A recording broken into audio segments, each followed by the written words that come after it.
મારું નામ સોલંકી મહેન્દ્રસિંહ નાસી, ગામ પિસાલ. અમારે ઈપોડા પંચાયત આવેલી છે, વચ્ચે વાત્રક નદી છે.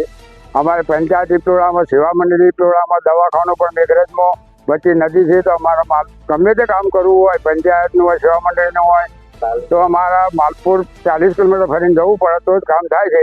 કોઈ પ્રસૂતિનું હોય તો અમારે બહુ તકલીફ પડે છે. તો આજથી વારંવાર રજૂઆતો કરી છે, તો આ તંત્ર કોઈ સમજતું નથી. જો આ તંત્રને આ ફરા ખાસ સૂચના સંગાતી કહેવામાં અમારે ગામજનોને અપીલ છે કે જો આ પુલ જો સત્વરે નહીં બને તો જિલ્લા પંચાયત, તાલુકા પંચાયતના મેમ્બર ઇસ્કાર કરવા પણ તૈયાર છીએ. માત્ર સત્વરે આ પુલ વાત્રક નદી પર પુલ બનાવવા માટે અમારી માગણી પૂરી કરો એવી અમારી આશા છે. બાબુભાઈ દરજી, મારી ઉંમર 62 વર્ષ. છેલ્લા 17 થી 18 વર્ષથી અમે પુલની માગણી કરી રહ્યા છીએ. અમારો પુલ અરવલ્લી જિલ્લાના મેઘરજ તાલુકાના પિસાલ ગામના ઈપોડા પિસાલ વાત્રક નદી વચ્ચેનો પુલ વારંવાર રજૂઆત કરીને થાકી ગયા છે. 3 વાર દરખાસ્તો બની છે. આ પુલ બનાવવા માટે અમે વારંવાર મુખ્યમંત્રીશ્રીને પણ રજૂઆત કરેલી છે. તેમ છતાં આજ દિન સુધી આનું કોઈ નિરાકરણ આવેલ નથી. અને આ પુલ બનવાથી 30 થી 40 ગામોને ફાયદા છે. જો કે ઈપોડા, પિસાલ, કંભરોડા, સિસોદરા, કાનેડા, ગાજણ એવી 3 થી 4 પંચાયતોને લાગુ પડે છે. અને અમારે મેઘરજ જવું હોય તો ફક્ત 6 થી 7 કિલોમીટરમાં જઈ શકાય એમ છે.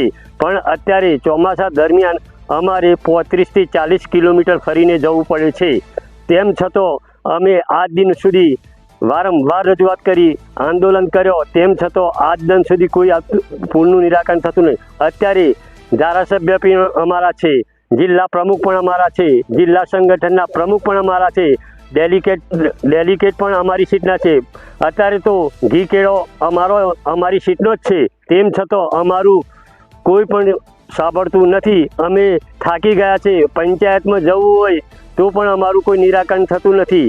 ન અમે 3 વાર દરખાસ્તો બનાવી મુખ્યમંત્રીને આપી છે. ત્યારની સરકારમાં એવું કહેવાતું કે તમે કોંગ્રેસનો ધારાસભ્ય છે એ કે તમારું કશું આવશે નહીં. પણ અત્યારે અમે ભાજપના ધારાસભ્ય PC બરંડાને ચૂંટ્યા, આ બાજુ કાસવાડા પંચાયતમાં ધવલસિંહને ચૂંટ્યા.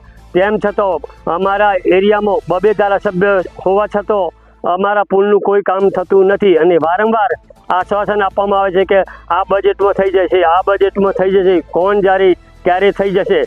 મારો પગનો ચંપલ તતન જોડી ગહાઈ ગયો ત્યાં સુધી આજ દિન સુધી કોઈ નિરાકરણ આવતું નથી. હવે ગામજનો બહુ કંટાળીને આંદોલન ઉપર બેસી જવાની ચીમકી આપે છે.